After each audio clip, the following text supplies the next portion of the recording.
we're going to go through the process of filling out the mobility questionnaire for Princess Cruise Lines. Now, these forms are really critical. I'll explain why at the end of the video. And by the way, if you enjoy content like this, if you find it helpful, do me two favors real quick. First of all, like the video. And then second, let me know if you've ever had to fill this form out. I appreciate it. Now, in this case, I've already filled out some information. We have a fake passenger, Mr. Cruise Passenger, and he's going on the June 24th sailing of the Royal Princess. This is, at least for this example, is a cruise tour to Alaska. We got his stateroom, the category, a booking number. He's going to get on the cruise in Vancouver and get off in Whittier. All that's pretty straightforward. You can get that from the booking information. Now, this is what is more critical, is that you fill out this information, and we're going to talk about why some of it's so important. First of all, the power wheelchair Cheryl uses is a Will CI2, so we're going to mark a power wheelchair. It's not collapsible. The device weighs 116 pounds. You take the battery out, it's about 108 pounds, if my memory serves me.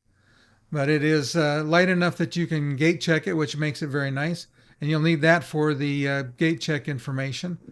Now, this device is 21.8 inches wide. That's a critical piece of information. I'll show you why as we go on. The height is 37 inches. She's got the seat all the way up, and it's 38 inches or almost 39 inches long. So we filled that out. It's not a rental. Now, if you're going to rent one from Scoot Around, you'd check yes. But in this case, it's not a rental, so we're going to mark no. Now, I take a CPAP, so I listed that. You'll notice it also gives you the place you can list your hoist, portable commode, any of the things that you need to take with you on a cruise to make you be able to be comfortable and have the things you need. Just put it there, and they'll expect it, because you want to make sure they know what you're bringing, because if there's any questions, they'll email you back. Now, here's the piece why the width is so important on that will. Notice that the mobility equipment is no wider than 22 inches if booked in a standard cabin, which means that we can put this through the door of the standard cabins on Princess Cruise Lines. The challenge with that is that once we get through the door, there may not be space to do anything with it in the room. We did that on a a Celebrity Cruise, and when we got it into the room, it stopped right there in the door, and that was as far as it could go. Now, there was enough space Cheryl could turn it around in there by doing like a little 3-point turn, but you couldn't get it past the cabinet and the bathroom to get it all the way into the room. We lived with it like that. It is a big deal in becoming more so that it has to be stored and recharged in your stateroom. So you can't just leave it in the hall and find a place to plug it in. That will not work. Okay. So in this case, I marked frequent use. And I also said that Cheryl's not able to negotiate the steps of a motor coach. Now, that is inaccurate, but I did it this way because we want to, we're on this cruise tour, we want to make sure we have vehicles with lift so that we can show full mobility. Got to put a weight in there, so I put 225 for the device and the passenger. Can she transfer to the seat? Yes. Traveling companion assist you? Yes. We have a pre and post cruise, so we need an accessible hotel room, and we need grab bars in the bathroom by both the toilet and in the shower. So you put that in there.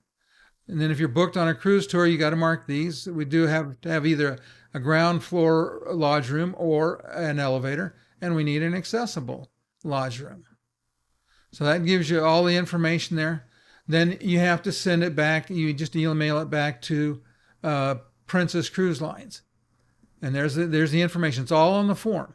But this is super critical that you do this, because if you've reserved an accessible room and have not submitted this form, and somebody comes up that needs an accessible room, they can bump you out of your room.